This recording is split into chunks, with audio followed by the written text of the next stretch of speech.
we've got people popping in here. So we want to welcome everybody in. We're just, Mark and I were just having a little powwow before we get started here. Just kind of connecting with one another and sharing a couple of stories about our own entrepreneurial journeys. So very nice and welcome in. And please let us know in the chat if you can hear us. Put a 1, please. If you can't hear us, don't put anything. Okay, good. We've got 1s. Yay. All right. Great. Terrific. We'll go ahead and get started. It's actually right on the top of the hour, so we'll go ahead and get started. If you have questions, please, by all means, post them into the chat. I will field the questions. I will post them to Mark, and we'll have some dialogue about what you want to have us address. So thank you, everybody, for acknowledging with the 1s. I appreciate it. So welcome to our webinar today. Today our topic is Go Small to Get Big. Let me say that slowly. Go small to get big. Really want you to get that. How less is actually more and will lead you to the coaching practice of your dreams. So I know we have an audience of a lot of coaches, so I'm very happy that we can have this topic. So here's what we're going to cover today. We're going to talk about the myth of bigger is better and how it's actually killing your ability to grow as a coach and consultant. Why being all things to all people is the recipe for disaster. We're going to give you some techniques for defining your minimum viable audience, and we're also going to define that for you, define what that actually is, and then give you some techniques and also some strategies for connecting with them. So for those of you who have not met us, I am Jaimie 𝐂𝐬𝐇. I am a social media marketing strategist. My company is Upscale Your Business, and I specialize in helping professional coaches and consultants to systematize their business, maximize visibility, and attract their ideal clients. And our presenter is Mark Canty, and his company is Release Dynamics. Mark is a coach for coaches, and his company is dedicated to helping coaches and consultants release their full potential by applying practical business and marketing strategies. So the question is, how would your life, or how would your business and life be different if in the next 90 days you could attract the kind of client you want at the rate that you need? So think on that for a moment, and stay with us until the end. You know, stick with us. We've got a special offer for you to join us in our program. It's called Upscale Success Strategies. It's how to grow a profitable coaching business, strategies to attract your ideal clients. And you can join us and gain access to past and future webinars, monthly live implementation calls, bonus resources like worksheets, guidebooks, and some valuable free services. So stay till the end and we'll share with you how you can join us. So I'm going to stop sharing my slides here, and I'll have Mark now share his screen and welcome you all in. So thank you all for being here. Mark, thank you. Yes. So, you know, just something as usual off the cuff here, Jaimie, but our pre-conversation before people started signing on and then kind of thinking about our topic and some of the things that Jaimie said there, and I'm really going to date myself here, but I remember when I first kind of hung out my shingle and said, I am going to be a coach and consultant. And that would have been in around 1989. And then, you know, I officially started in 1990. So when I got one of my first certifications and really started to work. So I just share that because I just want you to know that when Jaimie and I talk, what we're doing, we're really speaking from a place of heart and experience and empathy. You know, it's not our goal to sell you anything. It's, you know, our goal is to maybe help you learn from what we've learned from and accelerate things and shorten, you know, your learning curve and get you to where you want to be faster. So I just want to throw that out there and say I appreciate everybody for being here. And somebody is saying, keep up breaking up and freezing. Is anyone else having video or audio problems? I'm not, but I'm hosting. So yeah, please let us know if anybody else is having. No. Okay. Dave's okay. So Nan, you might try. It's okay to close the window and then kind of log back in again, like you won't get blocked, and you might try that because it might be on your end, or maybe just, you know, you got your internet connection's a little fuzzy at the moment. So okay, so it looks like Nan's having some technical difficulties. Maybe, Jaimie, could you just type and respond to her, and then I won't hold things up. And just hopefully she can see the chat, because I believe she can, because she's typing in it, and give her a suggestion. She might need to reboot or reset her modem or something. So let me now figure out where I am. I want to share my screen. So, oh, let me, just a second. Bear with me a second. Jaimie, you might need to give me another permission for some reason. Oh, I've never seen this come up before, but let me see here. Nope, it's going to work this time. Okay, great. Yep, just little hiccups. Technology, happiness is adjusting. Yep. So, so here we are at the beginning of our webinar. Let me just make sure I've got everything working here properly. Yeah, here we go. So hopefully everybody's seeing my slides all right. Can everyone just give me a quick one if you can see my slides and you see some lovely smiling people there? Fantastic. Thank you, everyone. Yeah. Appreciate that. So let's dive right in. And as Jaimie said, stick around. We want to give you some specific things and a 90-day success formula too at the end. So want to make sure that you have some incentive for doing that. So I want to begin by talking about this idea that we live in a culture and a society where we're constantly being bombarded. And you've probably heard of this model before, this idea that we're in this more, better, different cycle. So we seem to think, and it's due to, you know, our consumer-based society. So, you know, we want more. And then once we have more, then we want better quality, right? So let's say first we're eating at McDonald's and we can afford the hamburger, and then we want the Big Mac, and then we want the Super Size Me, you know, and then we go, you know what, I'm really enjoying this, having somebody else cook for me in this food. But now I want better. So now I'm going to go to Chateau Hamburger, and I'm going to have a better hamburger and a gourmet hamburger. And then I'm going to go, you know what, I'm getting tired of hamburgers, so I want something different. So now I'm going to go for fish and chips or whatever. And if you think about this, we do this, and society is kind of trained to think that this is the way to live. And unfortunately, it also seeps into our business attitude. It seeps into everything that we do. So we get on this treadmill where we're constantly thinking, you know, I need more. I need more. I need to give more. Oh, I need to become better. There's nothing wrong with becoming better. Or I need to buy better. Or I need the next better, you know, way, methodology, the next DIY program. How many people can identify with that idea of, you know, being on this treadmill of constantly buying that next shiny object? If you can give me a 1 for that, if that resonates with you. Yeah, I mean, we've all been there. The bookshelf behind me is a lot smaller than it used to be because I've gotten rid of a lot of stuff. But, you know, my computer from decades of working is full of those sorts of things that many of them I've never touched. And then the next thing is the different thing, right? So we buy something and we try it and we don't get satiated. We don't get satisfied with it. So then we buy the next program. That's how we get into this shiny object syndrome, is we keep on this cycle and we keep buying things that are different and moving forward. So I just wanted to preface what we're talking about by that. And then I'm going to kind of bounce back and forth. And those of you who have been on the webinars that Jaimie and I have done before, you know, Jaimie is my rock. She brings me back in alignment and I go off on tangents. So I'm going to hopefully bounce back and forth between consumer, your ideal client, and you, and go back and forth. But let's talk for a minute about one of my observations with clients that I've worked with. And often I come across this where I will begin with a client and they'll tell me, well, you know, I'll say, what's going on with your business? And they'll say, well, I'm a coach and I'm a consultant. I'll say, great. Well, what's the name of your business? And they'll have some sort of catchy name. And let's say it's Results Consulting, Inc. And I'm not saying this is for everyone, but I'm saying I do see this a lot. And then I'll have a look at their online presence and what's going on, and I'll talk to them a bit. And I'll find that they're using words like we and us and our team. And I'm looking at their website and I'm looking at the content that they're putting out. And then the conversation inevitably leads to, do you have a consulting company like an agency, or are you a coach and consultant? And in pretty much every case, they say, no, I'm solo. I'm a coach and consultant.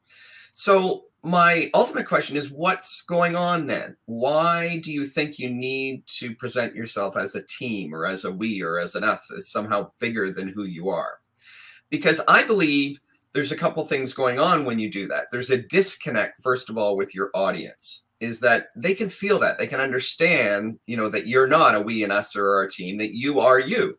And there's also a disconnect in terms of the way you market, because believe it or not, people are buying you. They're not buying your techniques. They're not buying your methodology. They're buying who you are as a person, your life experience, what you bring to the table. So I'm speaking directly to coaches and consultants here. So I want to, you know, clarify that again, is be okay with that. Stand out and let yourself be known as to who you are and let your uniqueness shine. I think that's really, really important, because if not, this is where you're headed. And this is another side to this, is what's going on in the subconscious of your mind. Because many people, and full disclosure, full confession here, I was in this mindset for years. This idea that someday I would have an agency. Someday I would have all these people working for me, and I'd have this grand concept of an agency. And as I learned more and more about what it took to do that, I finally had an epiphany and realized, you know what, I don't want to do all of this. I don't want to have this massive amount of work to do, people to manage, all these different things that require running and operating a business, literally to the point that, you know, people who are really good at running businesses, that's all they do. I don't want to do that. I want to do what I do best. And what I find with coaches and consultants is they want to do that too. They have a passion. They have a desire. You have a passion. You have a desire. And this is one of these less is more ideas, is boiling things down to their simple place and realizing that you're enough as you are. And what you have is enough as it is. You don't need to pretend, and you don't need to live in a fantasy that you need more strategies, more people, more things going out, better things or different things, and you don't need to cycle through that in order to be a successful coach and consultant. Because when you start to build a business and an agency, it starts to look like this. And you keep delaying. Jaimie and I were having a little bit of a conversation, you know, kind of on a somewhat different topic about money, but when do you make that critical step where you gets replaced by somebody else? The problem is, as your organization, your business grows and you're doing everything, you never have time to replace yourself. So you're literally doing it all and you're overwhelmed. And that's a real challenge. So what I want to do today is talk about this myth of being big. And there's a place for that. And if you want to go big, if you really want to build an agency, go ahead and schedule, you know, a brief consulting call with me. I'm happy to discuss that with you. I'm not going to take you there. That's not what I want to do. I like to work with solopreneurs, but I do know some people that are excellent at that. So if you're going to go in that direction, you do want to build this, you know, this big agency. Get in touch with me. We'll have a quick consult and I'll give you some pointers. But one thing I will tell you, one of the big pointers in the first questions I'm going to ask is, how much of a nest egg have you got? Because just like a brick and mortar business, if you're going to build an agency, you need to have capital and, you know, be prepared to do that. And I think that's one of the critical mistakes that people make. They come online, they think, well, because it's virtual, it's not brick and mortar. I don't need to lease a space.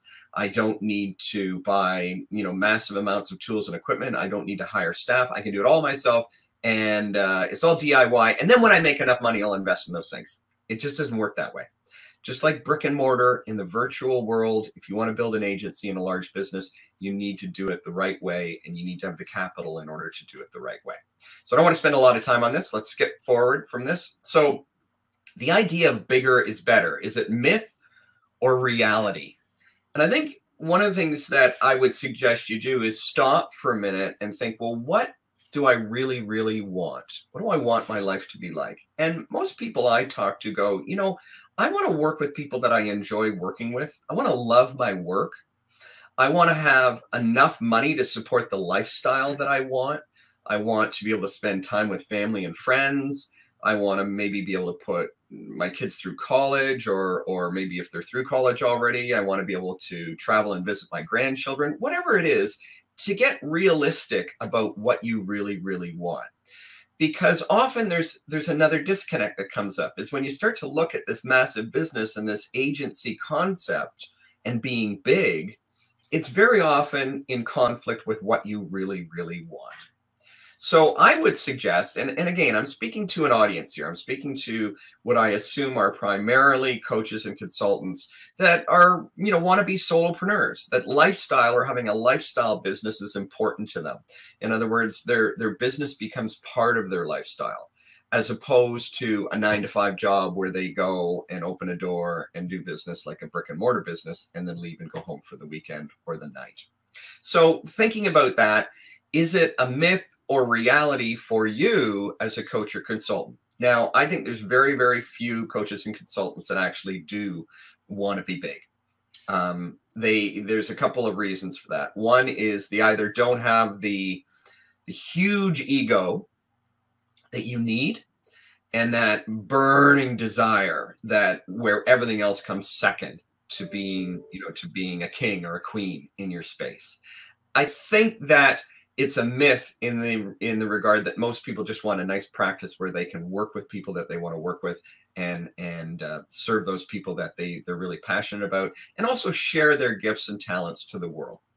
Jaimie, any thoughts or comments on this? One thing that I wrote down while you were talking a couple slides ago, but I want to mention this because, you're talking about like the about us kind of thing. And I know I have a lot of people who come and consult with me, and they want to be promoting their LinkedIn company page. So I want to talk about LinkedIn and how that kind of, they want to be promoting their company page. And really, ultimately, I want to say in my experience and from lots of study on this, people want to do, like Mark said, they want to do business with a person. They want to know who you are and what you're all about. And you may have a team, like I have a team, so that's okay. But still the modality and what I deliver is really, it's me, my business, my name on it, all of that. But I use my personal profile. Now I have a company page on LinkedIn. I have really yet to find a really great, unless you're like a huge corporation, I don't really know the benefit of the company page yet. I haven't really seen that benefit yet. But that's a little tip for everybody. Really, you want to be just representing yourself as a person who knows what they're doing in their space. And that's really what it comes down to. So it's a great point, Jaimie. And just as a little sideline to that, I mean, if we look at LinkedIn and how it's grown and what the purpose of LinkedIn was right from the beginning, company pages are meant for companies. Yeah. And the real asset comes in when they have a number of employees that are part of that company. So you're right. Worrying about your company page when you're a solopreneur, it's really, do I think you need to have one? Yeah. I think just in terms of keeping your online presence together, having that optimized, a description on there so that when somebody goes to your personal profile and they click on the link for your business, it actually goes somewhere. Yes. And that's about it.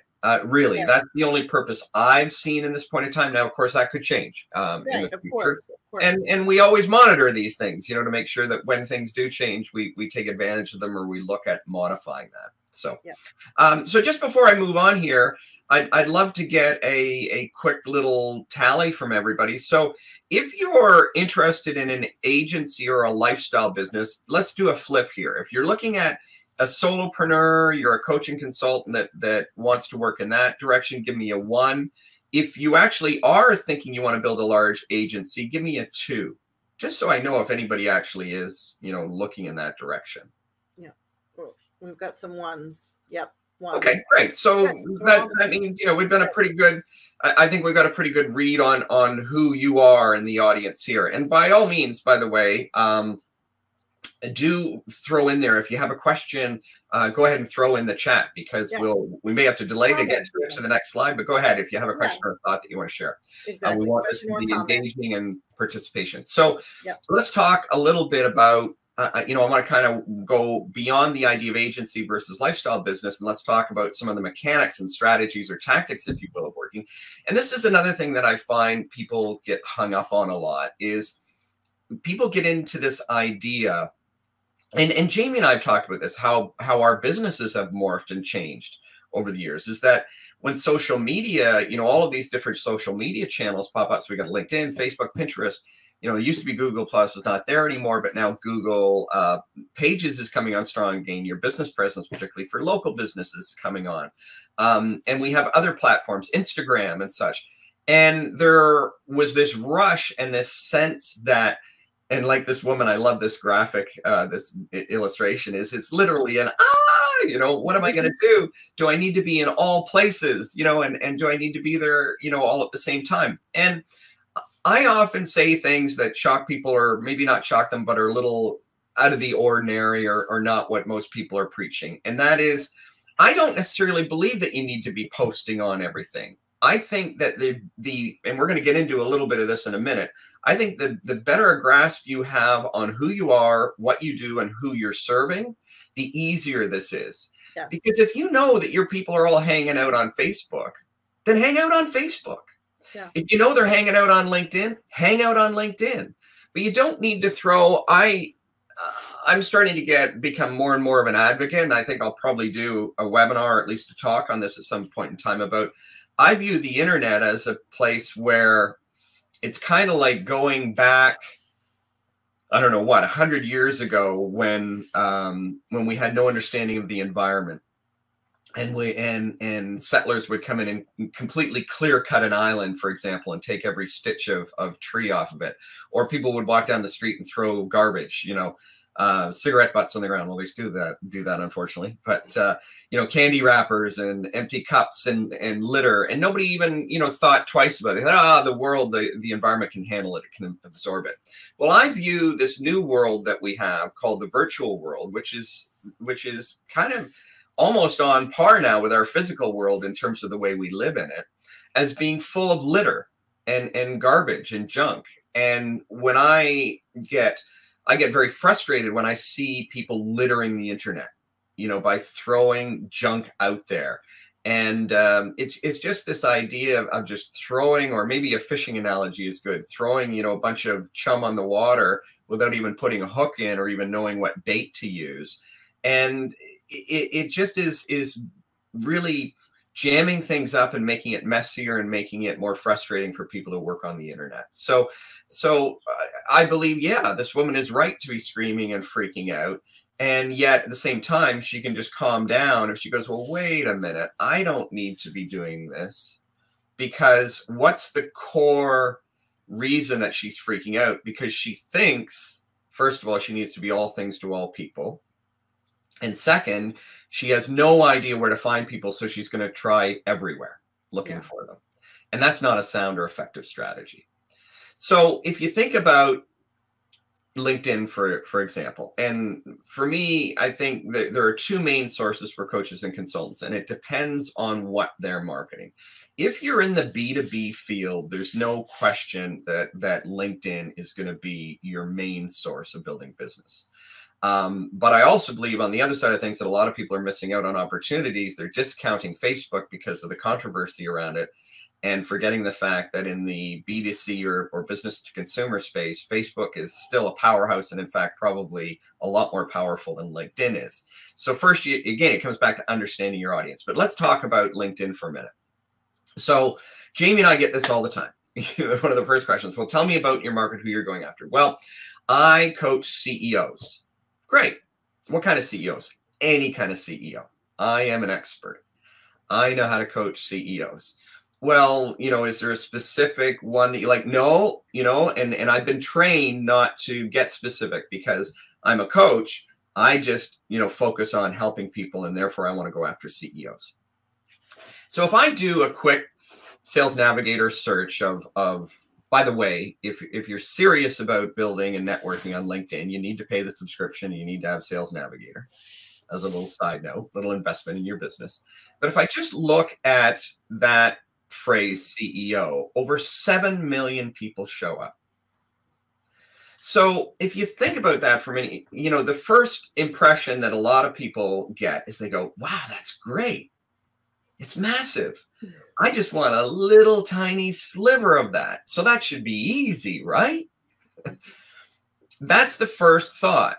But you have to think through that and go, well, wait a minute. If there's over 7 million people in this particular category, how on earth am I going to be able to connect with or identify with something that I can build rapport around and build a relationship around? The reality is you can't. So if you take that kind of like that previous slide on the, you know, all of the social media, if you take LinkedIn the same way, then you have to look at this and say, well, I'm going to need to reach everybody so that I can figure out who's going to pop. I'm just going to keep fishing until something finally bites. Well, how long? I did the math on this, by the way. If you did 100 connections a day, 7 days a week, 365 days a year, how long do you think it would take you to connect with each 7 million people? Just take a ballpark. Anybody throw a number in just for fun. Play with me here. 100 years. I don't know. Okay. Anybody else? Come on, guys. Who's still with me? Somebody throw a number in there. Nobody's going to play. Nobody wants to play with it. Okay. That one. So Jaimie, you're low. It's I believe it was 197 years. Wow. So it just, I share this just to show the ridiculousness of this, is that it's just too big. You know, you can't do this. Now, Nan, I'm going to exclude you from this because we used you as an example last week, so you're not allowed to put your hand up on this one. But I'd like to ask if anybody wants to play, you know, with a live case study, a live example here with me, because I'd be happy to do that, and I'd love the opportunity to do that. If not, Jaimie and I'll wing it, and we'll come up with something. But I'd really love to work with somebody right here and help you get some focus. So is anybody willing to do that? Anybody willing to throw out there who your target audience is? Well, who do you want to work with? Yeah, while you guys are putting that in, I just wanted to say, you know, I had a few consults in the last couple of weeks, and it's interesting. People, okay, we've got somebody, but let me finish this real quick. Okay. They said, you know, I want to help women who are, you know, they're a health coach and they want to help women who are struggling with self-esteem. Okay. So I did a quick research, just like you've just done here. There's 117 million people on LinkedIn as of May of 2019, and 43% of those are women. So, you know, you got to get smaller. That's really what this is all about. Okay. So we have, Ollie wants to say entrepreneurs. Okay.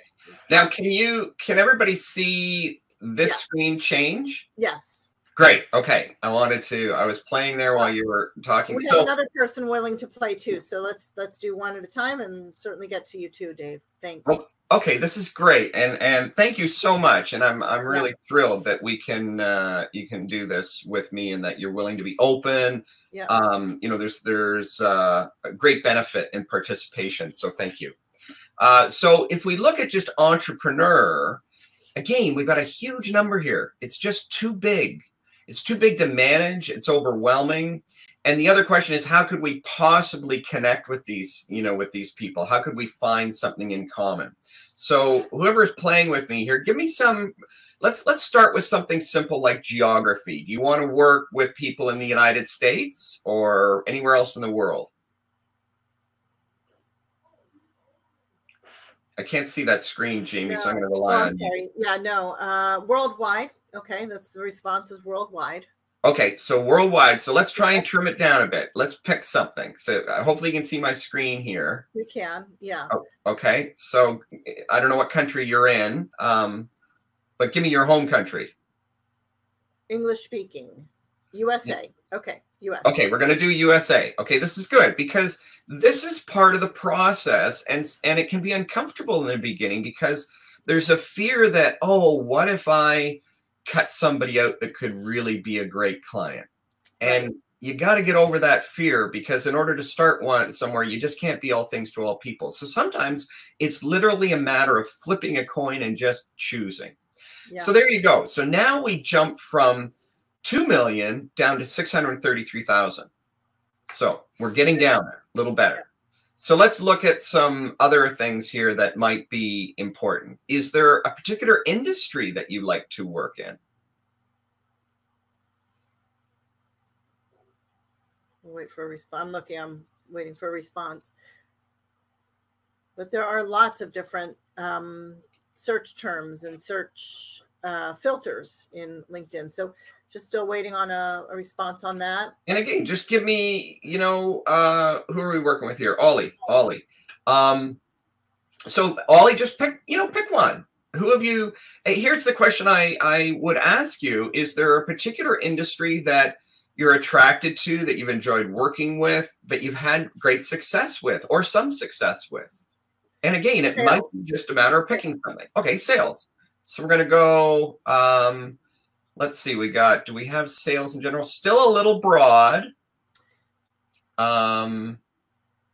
Okay, Dave, I've got your note. We'll take care of you next. You're next in line for sure. Thank you. Okay, so give me some sales. All right, B2B sales. Emily says business to business sales. So, okay. So let's see. We've got, and again, can you see the topics as I scroll through them here? Let's see if you can narrow down. Ollie, I want you to narrow down and pick one. So all of these would have sales in them. Marketing and advertising would be sales. That would be general.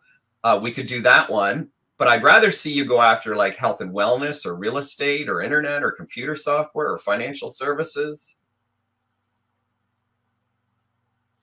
Maybe it would help if we know, if you want to share with us what you do, maybe we can help you to focus. Technology. Great. Technology. Okay. So we're going to go to technology here. So let's right there. Information and technology. Yeah. Okay. So now we go to information and technology. Let's see what happens now. And it's going to take a little minute to think about this.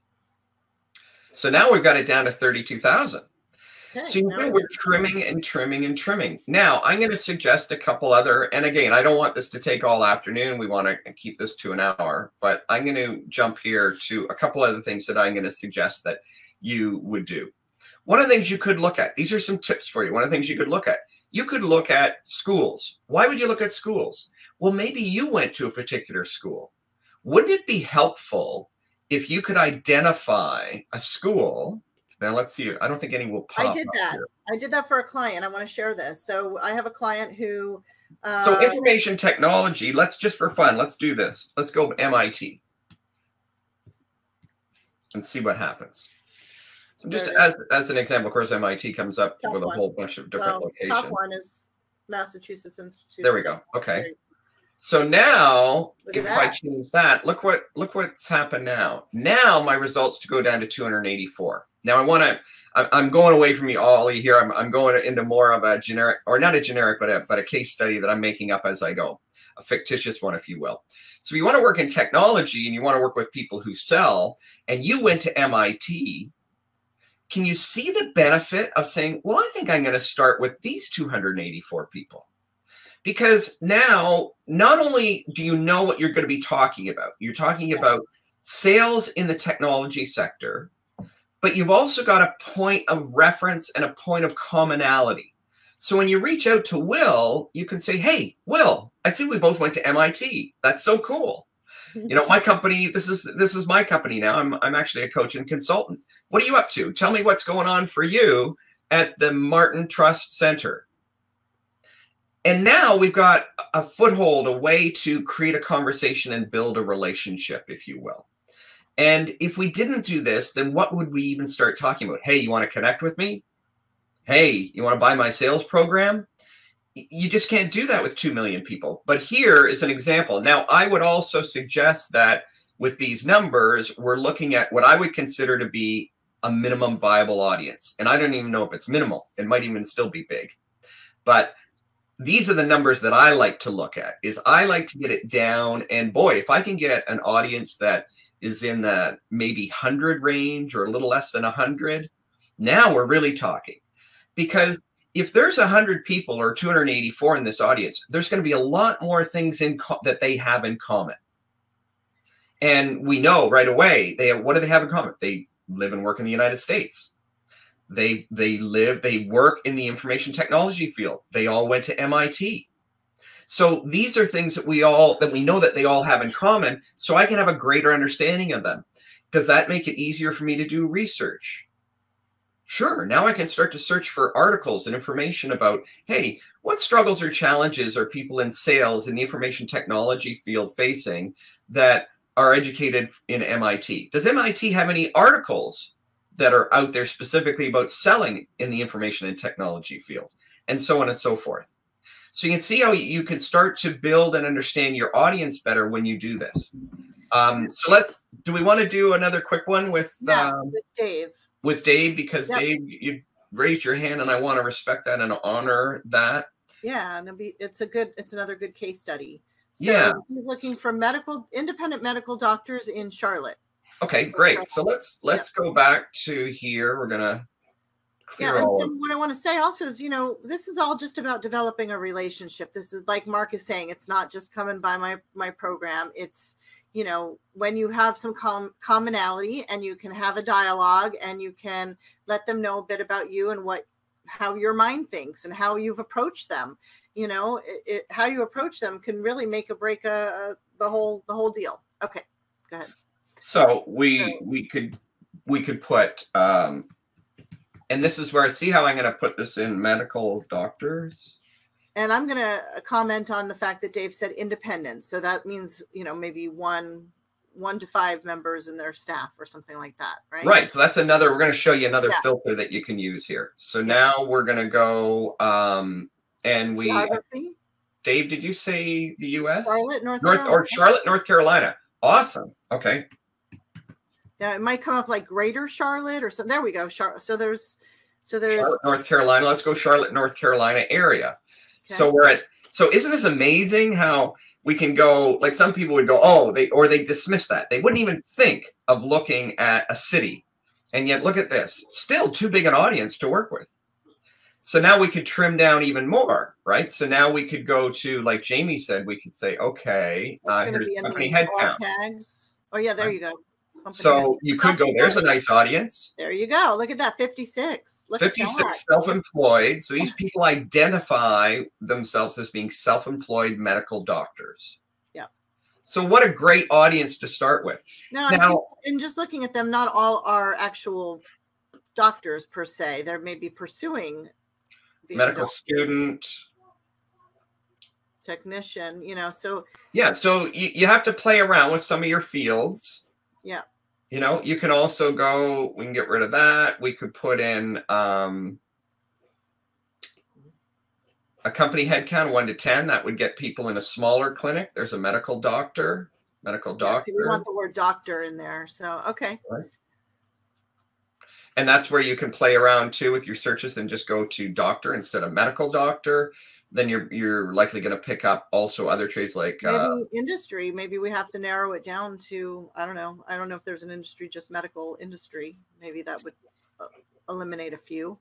And this is where there's no hard and set rules. And also it takes time to do research. It's not a quick and dirty thing like we're doing right now in a quick study. So we have 630. So now we're getting down to an audience that we could probably create a marketing plan. I don't know if I did this in another webinar or what, but I asked the question, would you be prepared or could you afford to send a postcard? If your audience is so large that you went, I can't do that. 2 million people at $1 a postcard, $2 million to send out 1 postcard to all of them. No, I don't have the budget for that. But 630, you might. I'm not saying you're going to do it. I'm saying it's a good kind of acid test to figure out whether it's the size of audience to start with and to start to target. So figure out, where you're comfortable, what you can do. If I had to spend $1, on contacting each of these people, would I be willing to do that? Do I have the budget to do that? Would that work for me? And could I do it tomorrow? And could I get it out there quickly? And I want to comment too, if you see at the top there, next to the 630 results, look at those other statistics, if you will. So there's opportunity for conversation there too. You've got 23 people change jobs in the past 90 days.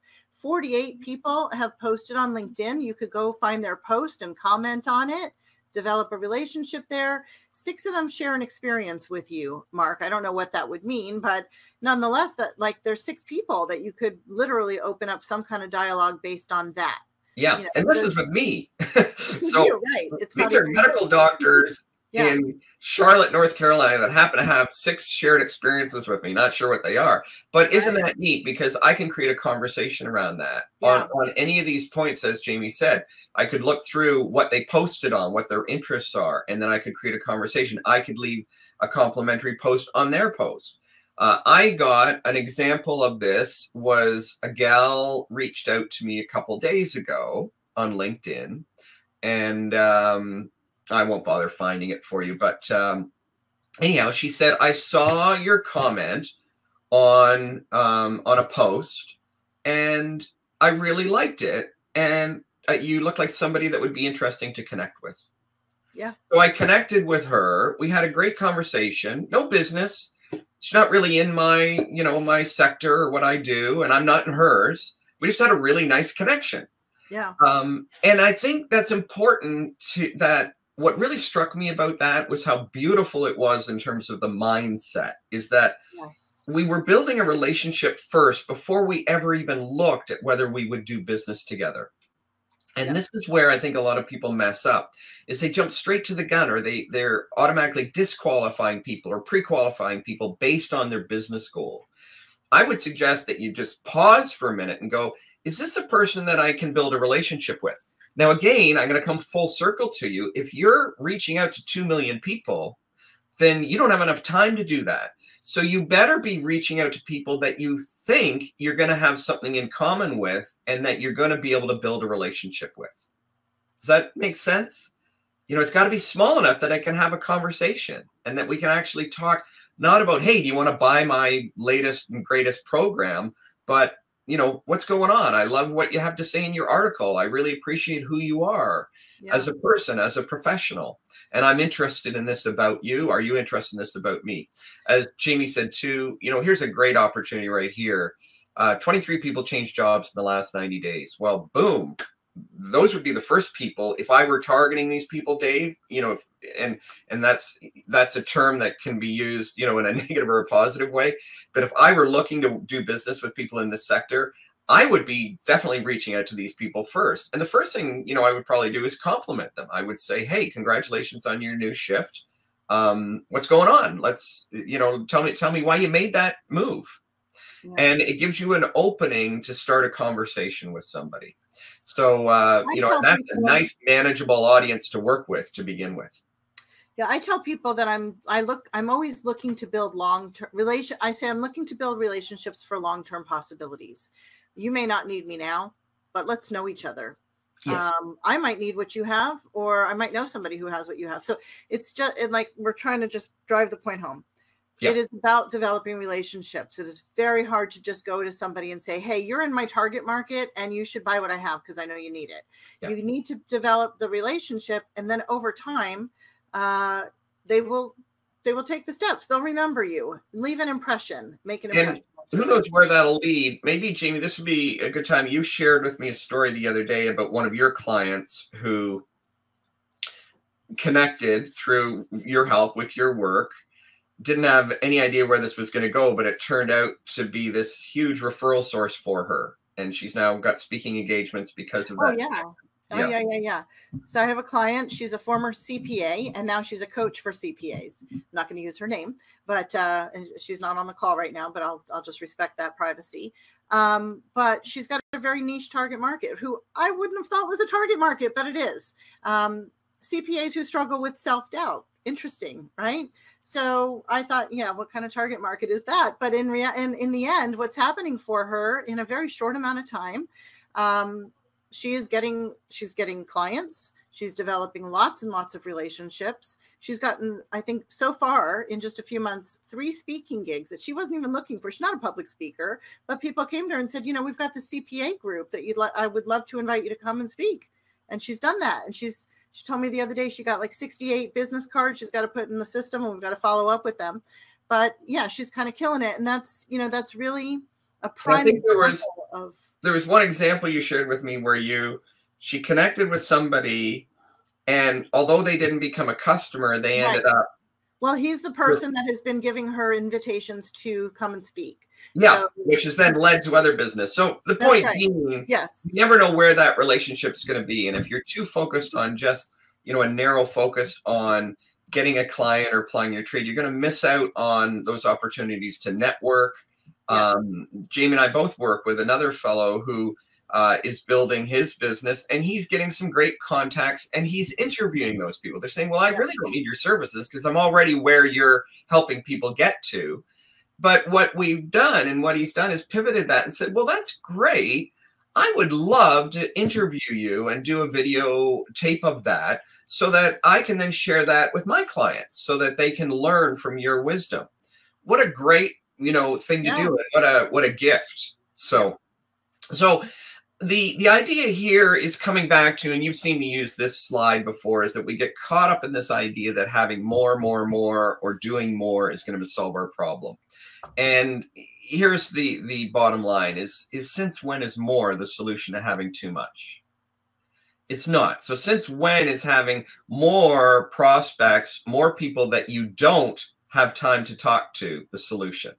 A lot of people, again, Jaimie and I had a dialogue yesterday and today with a client who was sharing with us, well, if I do this, this, and this, then I'll have, more connections. This guy's telling me how I can get more connections. And my first question was, are you having trouble getting a connection? Yeah. And he wasn't. He has tons of connections. As a matter of fact, he's in many ways unable to keep the conversations going with the connections he has. Yeah. And yet it's so invasive is that we keep thinking that more is somehow the solution. And I think where I think that is rooted is this idea of the magic solution, the magic pill, the secret sauce that, oh, if I have more, then maybe in that 7 million will be that one person that calls me and says, you don't know me, but I want to send you a check for $500,000 and I want you to work with me because I've read everything about you and I want to contract with you to work with me. This fantasy that we think, some people in sales call it the whale, landing the whale. And it is a fantasy. It truly is. So more is not going to get you there. The bottom line here is, as you've seen me share this before, is we really live in a level of insanity when we keep doing the same thing over and over again. I love Einstein. As you know, I use many of his quotes and things from him. This is one that's one of my favorites. So this is a great little segue to another story that Jaimie wanted me to share. And that was, I had a consult yesterday with a fellow, and I wasn't quite sure if I was going to take it because it was really, it was kind of outside, a little bit outside of what I want to do because of his business. He had a carpet cleaning business. Now, carpet cleaning is an extremely competitive field, but there's something about the way he reached out to me that I thought, I think this guy is not, there's something in his wording that he's maybe not a technician that's just looking to clean a bunch of carpets and get a lot of business from that, but that he's maybe an entrepreneur that's looking to do something bigger with that. So, I thought, well, let's have a chat and see if he's open to and is interested in getting some coaching and working. So as part of our conversation, one of the things that we looked at is what his business was doing now. And sure enough, he's an entrepreneur that has grand ideas and wants to grow big. And the observation that I made is that you're an extremely competitive field that in many ways has been commoditized. And what I mean by that is that so many people have done such a poor job of marketing that it's now boiled down to price. It's kind of like gasoline, who cares where you buy from? Used to be we were loyal, right, to the brand. Now we're not loyal. The same thing with, what do people do to get their carpets clean? They look through the paper still, or the Valpak. Do you have Valpak where you are, yes. Jaimie? And then there's a new one that I think Valpak maybe even changed. You look through for the coupon and you get the cheapest one and you get them in to clean your carpets. Yeah. So he was doing a lot of those things. And what I suggested to him when I looked at it, I said, well, what else do you do? And he said, well, I do this, this, and this, and this. And he did. And he said, and I said, well, you do mattress cleaning? He said, yeah. So how many people here have heard of the idea of mattress cleaning, getting your mattress cleaned? Give me a 1 if you've heard of that or if you've seen any promotion. Yep. So somebody's heard of it at least. Yeah. I think this is a huge opportunity. So I said, well, if you want to break into the carpet cleaning business, I believe what you need to do is start cleaning mattresses. What?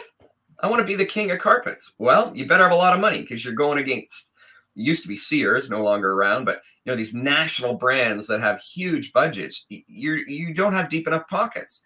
But guess what? If you carve out this niche and become the mattress cleaning king, right? And I explore some ideas with him. I said, think about it. Think about the information that's out there, the articles, the videos, the things you can do about, those creepy crawlies that every now and then we see documentaries about that are in our mattresses and that are all over our bodies that are invisible because they're microscopic, and all the things that grow in the spores. And I'm probably grossing some people out on our mattresses that we don't even want to know about, or the hotel ones, you see that. So what if you started to do a marketing campaign around that and said, hey, do you have guest company coming? Wouldn't you like to have, a nice, fresh, clean environment for them?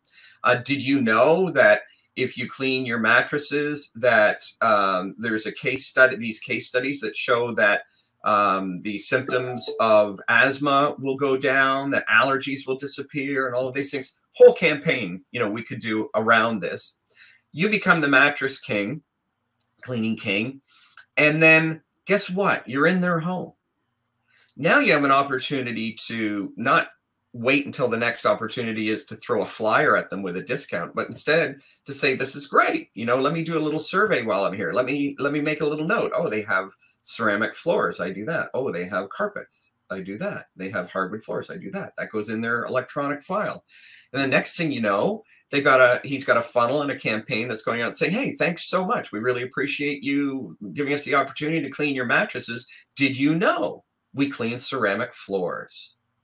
And we did such a great job on the mattresses. Guess who's going to come back in? And before long, he becomes the king of carpet cleaning. Yeah. So this is this idea, and I hope I haven't bored you with my story or gone too long with this, but this is this idea of going to where people aren't. Going to where the competition isn't, going to another, avenue, if you will. And I think, particularly in coaching and consulting, we're seeing this a lot these days, is everybody's hammering on the same nail. And to be able to come at this, blue ocean strategy, come at this from a different perspective so that you can find an opportunity to build those relationships and stake your own claim, if you will. So I ramble a little bit about that. So here's the reality. Your business is perfectly designed to achieve the results you're currently getting. And if you aren't getting what you want, you need to stop pretending there's a magic solution out there somewhere. The answer is obvious. You simply haven't designed your business to get what you want. So you need to just pause and stop living in insanity. Stop beating your head against the wall. Stop looking for some sort of magic solution. Pause for a minute and go back to your business design. So the real problem that I find is a lack of clarity. This is where it all begins. So there's the who and the what. Now, some people are, and some coaches and consultants, many of them are really adept and really have a very clear understanding of who they actually, can consult with, or who they can serve, and the strategy that they're going to use with those people. Some people are very clear on what they have to offer. And there's the flip of this. Some people start with knowing that they're very clear on what they have to offer, but they don't have a great understanding or clarity on who they want to serve or who's going to be attracted to what they have to do. The reality is, most of the times, Jaimie can validate this, we find that most coaches and consultants are weak and lack clarity on both. So it leads us to the next level of this, and that's gaining clarity. And you've heard me say this before. First, you got to gain clarity on what's in it for you. If you don't, that's that burning wine that's got to be inside you that's going to motivate you. What does business success mean to you? And then go through, you've seen this model, the absolute minimum necessary you need to do to achieve that. So describing your ideal business model. I'm going to go through this quickly because many of you have seen this before, and then I'm going to move on to some specifics on this. And then what is the fastest and easiest path to get that done?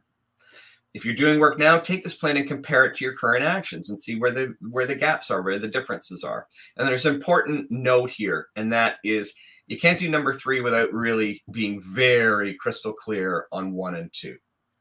So let's have a quick look at this for a minute. And once again, I've gone a little long, as I often do. So what exactly do I want from my business? So pause for a minute and say, what does success mean to you?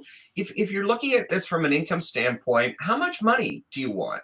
When you do this and you start to look at, well, this is what my lifestyle is going to be like, what I want to make. And all of a sudden, all these guys that are telling you how they made $1 million last weekend, and they're 19 years old, and they're standing in Thailand beside their big pool, you can go, you know what? This whole pie in the sky, being a multimillionaire, I'm not into it. I want to build myself a nice lifestyle, because realize that is a fantasy. It's not real. So understand, get really clear on what you want. How much do you want? By when? And is your ROI realistic? And what I mean by that is you've got to wake up and realize and acknowledge the fact that you're in business. So you've heard me use this analogy before. How many financial planners out there can you go to and say, listen, once you start getting me a 10% return, once you start earning me $100,000 a month, then I'll invest in your fund? Nobody's going to do it. And yet, how many people launch their business and go, well, once I start to make money, then I'll start to invest in my business? It's not going to work. The virtual business world is no different from the brick and mortar business world. You've got to use sound business principles. So think about this, put your plan together, and really don't get emotional about it. Don't get angry about it. Just give it some serious thought.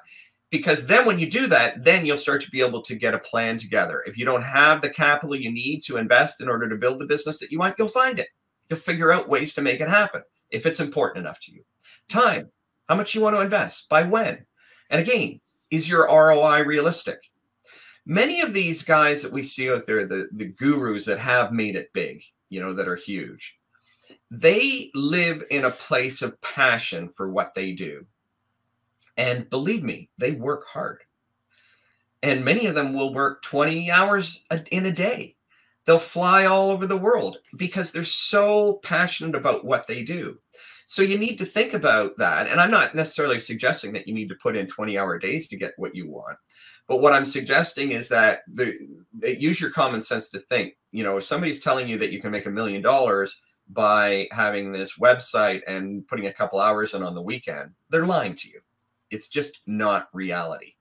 The other aspect about this that I want to point out too is that when we look at these supposed gurus, the Gary Vaynerchuks, the Frank Kerns, the people in the world like that have had tremendous success, is they didn't go out first saying, I want to make a lot of money and then I'll become passionate about what I do. And I think many people unfortunately start from that perspective. No, they came from it the other way. They were always passionate, even when they were starving, even when they were hungry, even when they didn't know if things were going to work. Their passion was there, and that's what got them through. People, who are you going to work with? Who do you want to work with? Who do you feel you're well suited to serve? Who do you want to hang around with? Who do you want to, who are you excited to get up at 7 o'clock in the morning to have an appointment with because they can only do it at that time, or 6 o'clock in the morning, or 9 o'clock at night? And again, how many do you need? So coming back to that idea of, do you really need 7 million people? What's realistic for you? How many do you want? What do you want to choose to work with?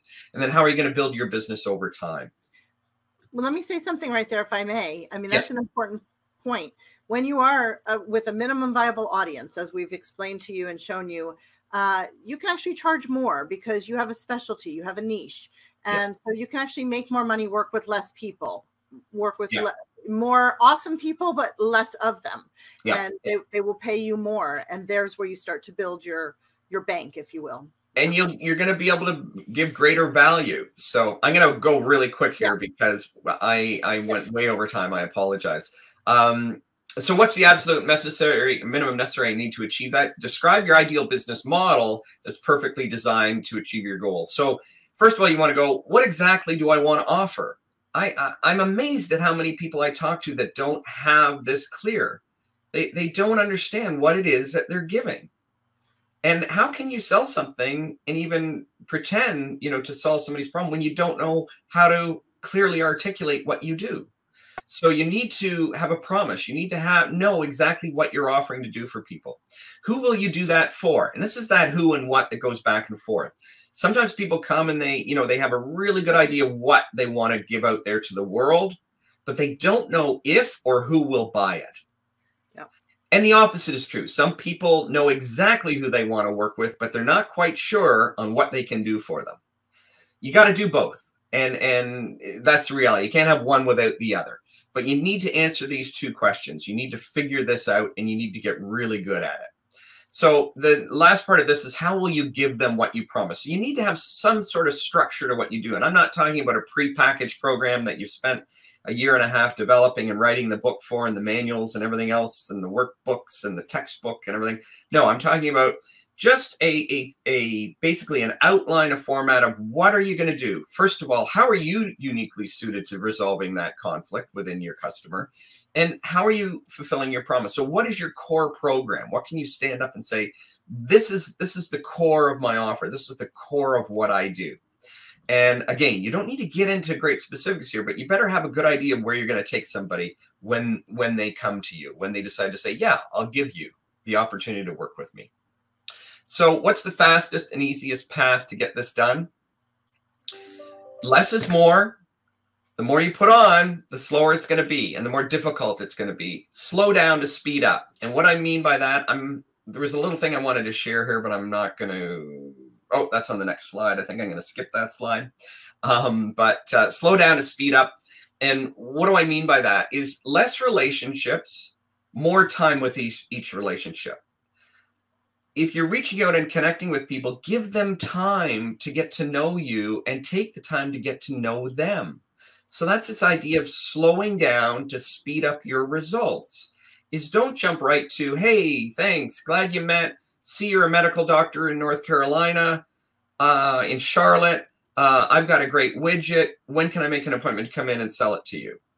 Too fast. Slow down. Get to know them. Find out what's going on in their lives. Let them get to know you and build that solid relationship. And I think this is where it goes in combination with the less is more, is because if you're going after hundreds, thousands of people, you feel this need to speed up because, hey, you got to get it done in 196 years, right? So, so when you're not approaching that many people, then it gives you the power to slow down. So here's a coaching consulting strategy for you. First, do those other exercises. Really ask yourself what I want. Look at your business model and figure out who it is I'm best suited to serve, and then really drill down and find out who that minimum viable audience is. Go for lower volume and a higher ticket, because you'll be able to present much higher value. You know, if you're pumping out and doing a program and you're charging $199 for it, and you're spending hours doing it, and you're realizing that you're losing money and you've got all these expenses behind it, you're going to be frustrated. You're not going to be at your best. You're not going to be giving your best. You're not going to be able to get in the zone at all because you're giving it away, versus charging what you're truly worth and then providing value. And that means, hey, if you need to go out and FedEx something to somebody or do something, you don't even think about it because you know that you've built in the value into your program. It also allows you to keep your marketing expenses low. So it allows you to keep all your expenses low because you're a solopreneur. So let's use an example here that I like to focus on. I like to think that a good service to offer, what I would call a high ticket service, would be a $5,000 service. Now, if we look at, again, this lifestyle business, let's say a reasonable goal is $200,000 a year. I'm not talking forever. I'm talking about that's a place to start. I know there's a lot of coaches and consultants that would love to have that kind of income on a consistent basis and could build a pretty nice lifestyle with that. So if we look at that 10% again, that expense, and let's bump that revenue up to $220,000, because you're going to spend $20,000 of that on building marketing. You're going to invest $20,000 in building your business. Unit sales, let's say we set a goal of 40. That's 10 new clients per quarter. Whoop. So you can see that now if I'm doing 10 new clients per quarter into a $5,000 program that'll run over a quarter, over 90 days, then if I do that 4 times in a year, then I've achieved my revenue goal and my income goal. But also, if you think about that, 40 people, how many people do I need to talk to in order to build those relationships? If you're really good at it and you've really identified your audience, you might be able to do it by talking to just 40 people. Now, that's pretty fast and pretty easy, I would say, isn't it? Would you agree with that? But it comes back to, why do we think we need to talk to 7 million people? Because there's no way we can possibly understand what they need or they want or what's important to them, what they value. But boy, if we had an audience of 40, we could know everything about them. We could know whether they were married or single. We could know what their sexual orientation was. We could know if they have children or grandchildren. We could know where they live. we can know a tremendous amount about that. So yeah, somebody put in the chat here, even at a 50%, even if you closed half of them, you still only need to talk to 80 people in a year. So can you see how that woman all of a sudden can calm down and go, well, wait a minute. I don't need to be, wasting all my time and energy and money going after all these social media accounts and doing all this. If I only need to really connect with, let's say, 80 people, as Dave says, or, let's double that again, 160 people. It's not big numbers. And that's just like in your first go round. Now talk about, do that again and again and again. And then over time, people will get to know you. And next year you could have 5 people that say, I've been following you for a year and I'm ready to start, so you're building those long-term goals in doing that. And the relationships you build with these 40 people, guess what comes from that? Referrals. Because you've been able to build a really nice, intimate relationship with those people where you feel really connected to each other. You've really gotten to know that audience intimately, really, really well. So that gives you authority and expertise in that field instead of trying to be all things to all people. So you can see how a model like this works. So this is the next thing I'm going to skip through really quickly here. Another great quote from Albert Einstein: no problem can be solved from the same level of consciousness that created it. And I think this is something, as a coach and a consultant, all of us collegially as coaches and consultants need to realize that this is what we do. This is the core of who you are. You are that person that raises the consciousness for your client in whatever space it is that you're working in, whether it's medical doctors, whether it's salespeople in the technology field, whether it's other coaches and consultants. You're the person that is able to make that shift, because we're all unable to do this. I hear this all the time, over and over again. And I myself, I have a coach. Jaimie coaches me. And I thrive on it because I know that when I'm in a space or I'm focusing on something, I'm seeing it with tunnel vision. And I need somebody else to come in and look at it and slap me and wake me up and make me accountable. I'm not talking about a mentor, somebody I can follow. I'm talking about a coach that can really open my eyes to what I'm not seeing. This is the thing I'm going to skip over. Happy to share this link with anybody. It's a great little video with Eric Schmidt, who is the former CEO of Google. And he validates coaching here. You know what? Do we want to take, it's like a minute, just over a minute long. Yeah. Give me a 1 if you want to watch this, or if you'd rather just skip over this. It'll take us probably about 2 minutes. 1, go. I think it's worth it. Yeah. We got a couple ones. Okay, so let's watch this, and hopefully you can hear the volume. Let me try this. Silicon Valley is full of people who are very, very self-confident. I don't need a coach. You don't need a coach. Why do you need a coach? You're so good at it. But that's exactly wrong.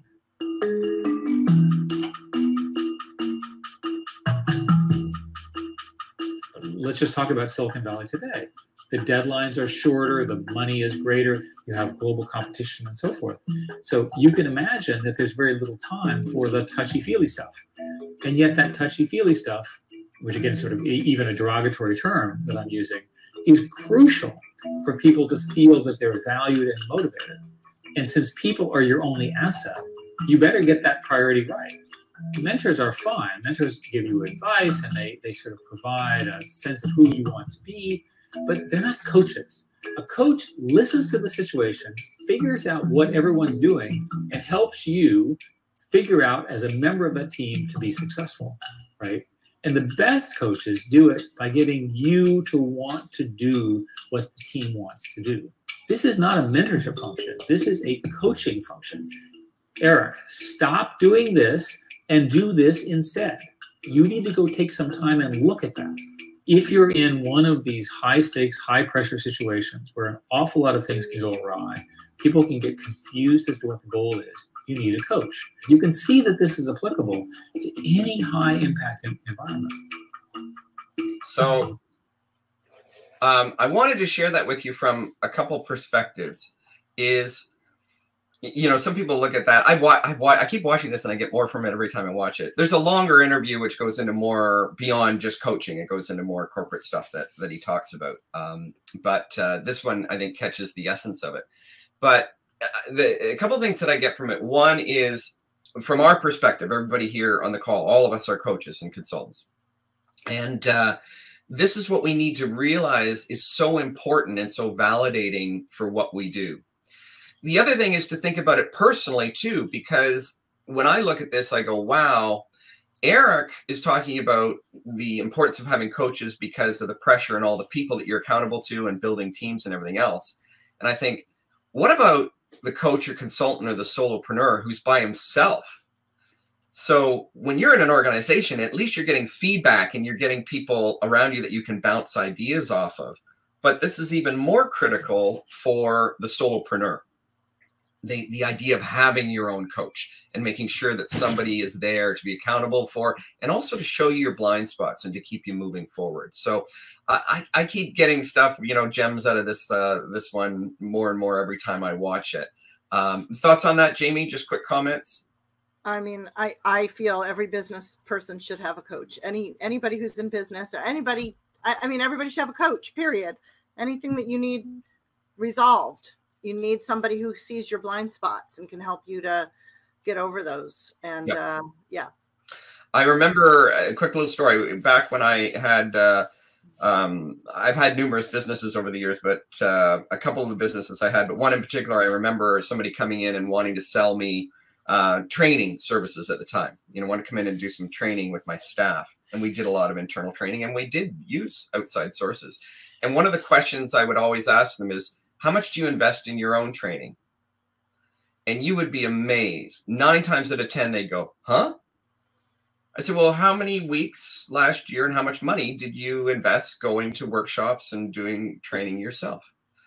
And 9 times out of 10, they would say, oh, well, that's a good question. Well, you know, I'm getting around to that. I've got some plans to do that. You know, I think next year I'm going to go and do a workshop.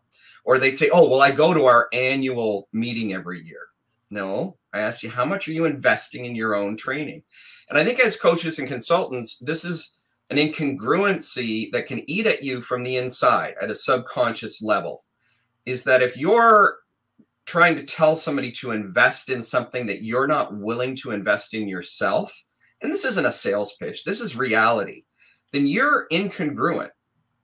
Then you really don't believe in what you're promoting and doing that. And that's going to hurt you. It is going to hurt you. So I can confidently say I invest. You know, I have 2 meetings every week in coaching situations. So to aid me. So at least I know I can do that confidently. Can you? I'd encourage you to think about that. Yeah. It's not intended to be a pitch, but it's intended to be maybe a reality check for you. So let's wrap up here with what Jaimie and I do, you know, and one of the offers that we have right now that we've been focusing on. In fact, for the last 6 months, we've been refining this. Both of us have been working kind of on our own programs, and we've melded this together. And we've got a 90-day program where we're hyper-focused, and our goal is to help you gain crystal clarity. We'll go over what you want from your business and help you get really comfortable and confident in that, a strategy to achieve it, a massive action plan to make it happen, including an offer, helping you refine and fine-tune your audience, develop your messaging, and also implementing where and how to implement that. We're limiting this to 5 coaches and consultants right now. And basically what you need to do is you'll get a follow-up message from this where you're welcome to apply and qualify. And I'm serious about that, is that we are going to interview you and you're going to interview us. So I don't expect you to take my word for it. And this is why we want to go through an application and a qualification stage, because we want to ensure success and that we're going to be successful in helping you. In order to do that, it has to be a collaborative effort. So we need to both suss each other out. And that's why we're not just going to throw a sign-up sheet or a price tag out on this.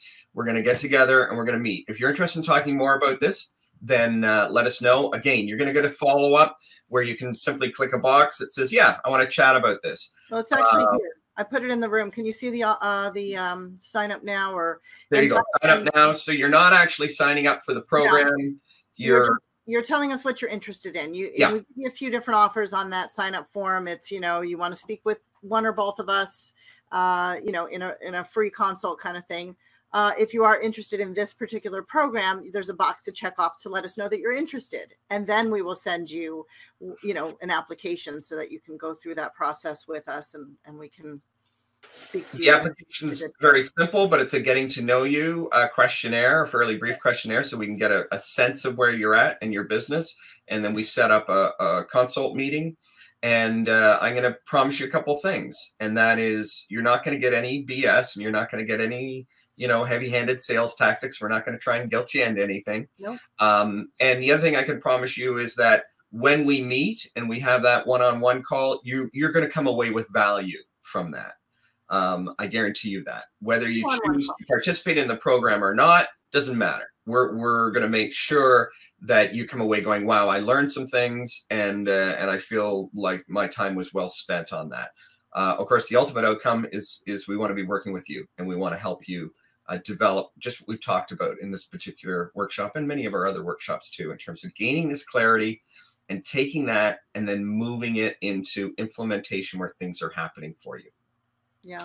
So, and we're giving you it's actually a 2-hour call, this kind of pre-qualification process.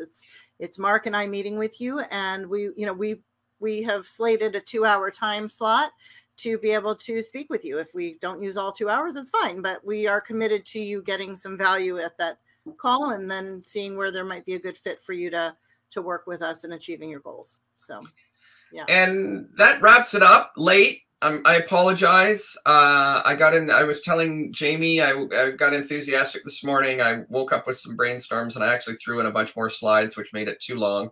But I hope you've gotten value from today's presentation, and let us know if you're interested in this program. Great. If you just want to, you'll also see on there's an opportunity to just connect with us and have a brief chat. If you've got some, we're colleagues. We view everyone here as colleagues as part of this program. So, if there's just something that you want to address, a problem that you've got, an issue, something you just want to bounce off of either one of us, feel free to check one of those other boxes, which gives you the opportunity to, sign up for a 20-minute call or whatever, and we can have a quick chat. We're here to support you, and thank you so much for being here. Please fill out the feedback form. You'll get that right after this, and we would be grateful for your feedback. We really appreciate it. We learn from that and grow from that. So thank you so much. Thank you, everybody. We'll see you next time.